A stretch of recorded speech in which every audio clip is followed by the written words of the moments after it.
नमस्ते। आज मैं अपनी इस पॉडकास्ट की शुरुआत एक छोटी सी कहानी से कर रही हूँ, जो मुझे बहुत अच्छी लगी। एक राजा थे, वो बहुत राजा, जैसा कि सबको पता है कि राजा बहुत अमीर होते हैं, उनके पास सब कुछ होता है, सब तरह की खूबसूरती होती है, सब तरह का उनके पास राज्य पाठ होता है, सम्मान होता है, रुपया होता है, पैसा होता है, पर उनके पास शांति नहीं होती है। वो बहुत अशांत होते हैं। एक दिन राजा अपने एक शयन कक्ष में लेटे हुए थे और उनको नींद ही नहीं आ रही थी, वो बहुत अशांत थे। तो उनको उनके एक जो सिपाही सलार थे, उन्होंने उनको सलाह दी कि राजा जी, यहाँ पर एक बहुत पहुँचे हुए योगी हैं, आप उनके पास जाइए।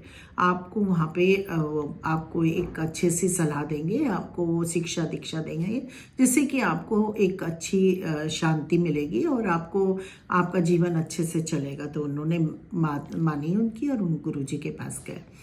पहले दिन वो गुरुजी के पास गए तो उन्होंने देखा कि गुरुजी अपनी कुटिया में बैठे हुए हैं और उनको कहा कि तुम बाहर बैठो। तो बहुत तेज़ धूप थी, राजा थे, उनको तेज़ धूप में बिठा दिया गुरुजी ने और वो अपना कुटिया में जाके सो गए। तो राजा को बड़ा अजीब लगा, पर चूंकि उसको चाहिए था कुछ, उसको अपने गुरु से, तो अगर आपको कुछ चाहिए होता तो गुरु की हर बात को मानना पड़ता है, तभी आपको वो कुछ मिलता है। तो नेक्स्ट डे उन्होंने कहा ठीक है राजा, तुम माना। तो नेक्स्ट डे फिर राजा उनके पास गए तो उन्होंने उनको छाँव में बिठाया और पर उनको खाने के लिए कुछ नहीं दिया और वो अपना मंगा के खाते रहे, पीते रहे। तो राजा को बड़ा अजीब लगा, कैसा ये गुरु है, कैसे महात्मा जी हैं जो कि अपना तो खा रहे हैं, पी रहे हैं, और मुझको यहाँ पे बिठा दिया और ना मुझको ना कुछ खाने को दे रहे हैं, ना कुछ पीने के लिए दे रहे हैं। तो फिर उसने कहा होगा कुछ, और मैं कहते हैं कि गुरु से ज़्यादा सवाल नहीं करने चाहिए। तो वो चुपचाप फिर वो दिन, सारा दिन उसका बीत गया। फिर तीसरे दिन क्या हुआ कि गुरुजी ने ध्यान भजन पे बैठ गए और वो वहाँ पे बैठा रहा, उसको ना खाने को दिया ना पीने को दिया, एक छाँव में उनको बिठा दिया। वो उनको देखते रहे, उनके सामने गुरुजी 4-5 घंटे तक साधना में बैठे रहे। अब राजा का जो धैर्य था वो ख़त्म हो गया। नेक्स्ट डे वो गुरु के चरणों में जाके पड़ गए और उन्होंने कहा कि गुरुजी, इतने 4-5 दिन से मैं आपकी हर बात को सुन रहा हूँ, आपकी हर बात को मान रहा हूँ, पर मुझे तो आपने कोई दीक्षा ही नहीं दी। तो उन्होंने कहा, राजा को उठाया और उनसे कहा कि मैं तो पहले दिन से तुमको शिक्षा दे रहा हूँ, पर तुमको तो समझ में आ नहीं रहा है। देखो, पहले दिन मैंने तुमको धूप में बिठाया, मैं खुद छाँव में बैठा, तो मैंने तुमको ये बताया कि अपने हिस्से की धूप और छाँव आपकी अपनी होती है, कोई उसको शेयर नहीं कर सकता, उसको कोई ले नहीं सकता। फिर नेक्स्ट डे मैंने आपको दिखाया कि मैं खा रहा हूँ, आप बैठे हुए हैं, तो अपने हिस्से की भूख और प्यास भी आपको खुद ग्रहण करनी पड़ती है, दूसरे का खाना पीना आपके किसी काम नहीं आता। तीसरे दिन मैंने आपको सिखाया कि अपने हिस्से का मैंने ध्यान भजन मैं कर रहा हूँ, उसका कोई फ़ायदा आपको नहीं मिलने जा रहा है। तो मैंने आपको तीनों चीज़ें करके ये समझाने की कोशिश की, पर आप चूँकि आपके समझ आपने नहीं इतनी डेवलप कर रखी है कि आपको ये बात समझ में आती है कि आपकी समस्या का समाधान मेरे पास नहीं है, वो आपके पास है, आपको करना पड़ेगा। अगर आप अपनी ज़िंदगी में शांति चाहते हैं, अगर आप अपनी ज़िंदगी को अच्छा बनाना चाहते हैं, तो आपको अपनी प्रयत्न करना पड़ेगा, तभी आपको वो शांति मिलेगी, वो आपको शिक्षा मिलेगी। तो मेरा कहना ये है कि अब आप अपने राज्य में जाएं और अपनी शांति के लिए आप खुद खोज करें और फिर आपको समझ में आएगा कि आपकी ज़िंदगी में किस चीज़ की कमी है और आप उसको पूरा करेंगे तो शांति मिलेगी। तो ये छोटी सी कहानी हमको ये शिक्षा देती है कि हम कोई आपके लिए कुछ नहीं करेगा, आप ही अपने लिए, आपको ही अपने किसी भी प्रॉब्लम का सल्यूशन ढूंढना पड़ेगा। और सल्यूशन ढूंढने के लिए आपको अपनी प्रॉब्लम को अच्छे से समझना होगा, क्योंकि अगर हमें अपनी ही प्रॉब्लम नहीं पता होगी तो हम सल्यूशन कहाँ से ढूंढेंगे और उसको हम करेंगे कैसे। आजकल के बच्चों की प्रॉब्लम समस्या क्या है, एज अ इंस्टीट्यूट में चलाती हूँ, एज अ टीचर मुझे ये मालूम है कि आज के बच्चे इतने मतलब उन मार्ग से भटके हुए हैं, उनको खुद समझ में नहीं आता मैं क्या करूं क्या ना करूं। उनको अपनी ही प्रॉब्लम्स का पता नहीं है, इसलिए वो अपनी प्रॉब्लम को सॉल्व नहीं कर पाते हैं और उसमें जो है वो बिल्कुल जलेबी की तरह से भटके रहते हैं और इधर से भटक के वो अपनी राह को भटक जाते हैं। कुछ बच्चे मेरे पास ऐसे आते हैं जो बिल्कुल क्लियर होते हैं और कुछ बच्चे ऐसे आते हैं जिनको अपनी स्थिति के बारे में कुछ पता ही नहीं होता है कि उनको ज़िंदगी में करना क्या है। आजकल मैंने देखा है कि कुछ बच्चे इतनी क्लियर हैं अपने लाइफ में और इतने उनको ये पता है कि मेरे को अपनी ज़िंदगी को कैसे चलाना है, मेरी ज़िंदगी को कैसे बनना है और मुझे अपनी ज़िंदगी को बनाने के लिए क्या करना है।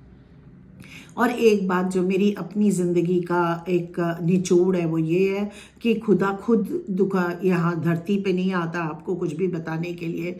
वो आपको बहुत सारे मौके देता है, पग पग पे आपके मौके देता है। हमको अपनी आँखों को, अपनी कान को, अपने अंतरात्मा को, अपनी बुद्धि को खुले रखना है ताकि हम उस मौके को पकड़ सकें और पकड़ के उस मौके को अपना फ़ायदा, अपनी ज़िंदगी को संवार सकें। क्योंकि कई बार मैंने ये देखा होता है कि सामने लोगों के अपॉर्चुनिटी पड़ी हुई होती है और वो उसको दिखती नहीं है, वो इधर भ्रमित होते रहते हैं और फिर बाद में भगवान को कोसते रहते हैं कि भगवान ने मुझको ये करा, मेरे को ये नहीं दिया, मुझे वो नहीं दिया। आपका काम सिर्फ इतना ही है कि आप अपने ज्ञान चक्षुओं को खोलें, अपनी नाक कान आँख को खोलें और अपनी उस परमात्मा के द्वारा दी गई उस अपॉर्चुनिटी को, उस चीज़ को आप समझें, पकड़ें और उसको लेके आगे बढ़ें।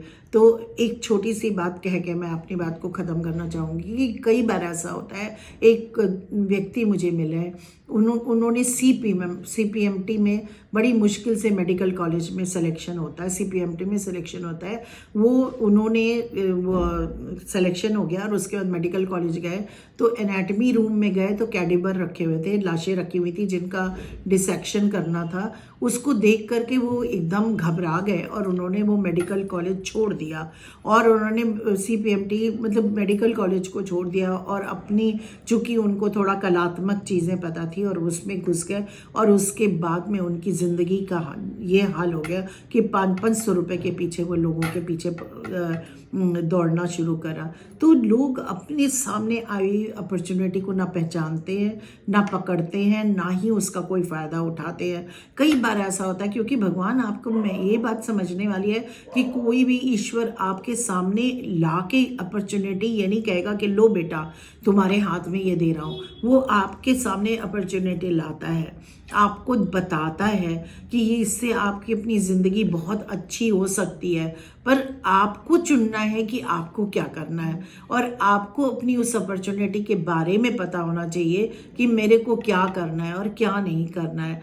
तो मेरी आपसे रिक्वेस्ट ये है सिर्फ कि आप अपने आप को पहचानें, अपने आप को करें और उस परिस्थिति से लोगों को, अपनी परिस्थिति को पहचानें, उसको ग्रैब करें। कितने बार मेरे पास ऐसे बच्चे आते हैं, कहते हैं मैम मैं नर्सिंग करूं कि फिजियोथेरेपी करूं, मैं नर्सिंग करूं कि फिजियोथेरेपी करूं। नर्सिंग का अपना अलग चार्म होता है, फिजियोथेरेपी का अलग होता है। उनको ये नहीं पता है कि इसमें क्या फ़ायदा है, इसमें क्या बेनिफिट है, इसमें क्या है। बस उनको किसी ने कुछ कह दिया, वो उसमें अपने को इतना भटक जाते हैं, वो राह भटक जाते हैं, अपनी ज़िंदगी को के मिली हुई अपॉर्चुनिटी को खो करके और वो अपनी ज़िंदगी को तबाह कर लेते हैं। तो इसलिए सबसे ज़्यादा इम्पॉर्टेंट बात ये है कि आप उस परमात्मा की दी हुई अपॉर्चुनिटी को समझें। आप अपने नाक कान आँख दिमाग दिल सबको खोल के, क्योंकि हर के अंदर भगवान ने इतने गुण भेज रखे हैं, डाल रखे हैं, तुम ये काम कर सकते हो, तुम ये काम कर सकते हो, वो बताते हैं आपको। हर बार आपको एक इंडिकेशन देते हैं कि you are very good in this. और हम अगर उस इंडिकेशन को पकड़ लेते हैं, उसको समझ लेते हैं, अगर उस पे काम करते हैं, तो हम 2 कदम कर चलते हैं, हमारे साथ वो अपॉर्चुनिटी 4 कदम चलती है और हम उसमें एक बहुत मशहूरियत हासिल कर लेते हैं, हम आगे बढ़ जाते हैं। और कई लोग सामने पड़ी हुई परिस्थिति को ना समझते हैं, ना अंडरस्टैंड करते हैं, ना समझते हैं और उसको ग्रैब भी नहीं करते हैं और वो छोड़ देते हैं और बाद में इतना पछताते हैं और भगवान को भर भर के कोसते हैं कि मेरी किस्मत खराब लिखी है, मेरे को खराब लिखा है। कभी भगवान ने किसी की किस्मत, कोई भी परम पिता अपने बच्चे की किस्मत खराब नहीं लिखता है।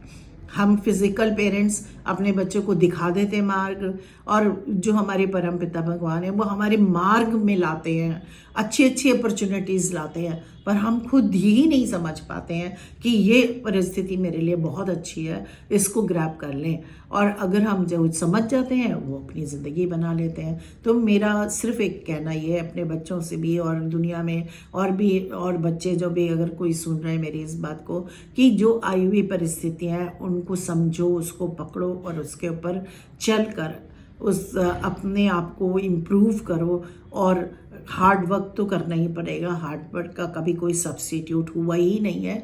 और अगर आप अपने उन परिस्थितियों को हार्ड वर्क के द्वारा सजीव कर लेंगे तो आपकी ज़िंदगी भी सजीव हो जाएगी और आपकी ज़िंदगी में अमन चैन के साथ में एक खुशी उत्पन्न होगी, क्योंकि आपने उनके बनाए हुए रास्ते में अपने रास्ते को जोड़ा और अपने रास्ते को जोड़ करके आप आगे बढ़े और आपने अपनी ज़िंदगी को एक मुकाम दिया है। तो आप जिस तरीके से एक माँ बाप अपने बच्चों का हाथ पकड़े रहते हैं और जो बच्चे अपने माँ बाप का हाथ पकड़ के आगे बढ़ते रहते हैं, उनकी सलाह को मानते हैं, तो उनकी ज़िंदगी में काफ़ी सुकून भी रहता है और वो आगे बढ़ते जाते हैं। ऐसा नहीं मैं कह रही हूँ कि बिल्कुल अंधों की तरह से माँ बाप की बात माननी चाहिए, पर अगर आप का कोई स्वप्न है तो आप उसको पूरा करें और अपने माँ बाप को उसके लिए कम से मतलब उनको भी कन्विंस करें कि भाई ये मैं करना चाहता हूँ, और आप उस पर आगे बढ़ें। तो आप देखेंगे कि आपके मार्ग में बहुत सारी ऐसी बातें आएंगी जो आप उसको समझते जाएंगे, पकड़ते जाएंगे, आगे बढ़ते जाएंगे, तो एक मुकम्मल ज़िंदगी के मालिक आप होंगे। ये ऐसा मेरा विश्वास है और आपका भी यही विश्वास होगा अगर आप इसको फॉलो करेंगे। नमस्ते।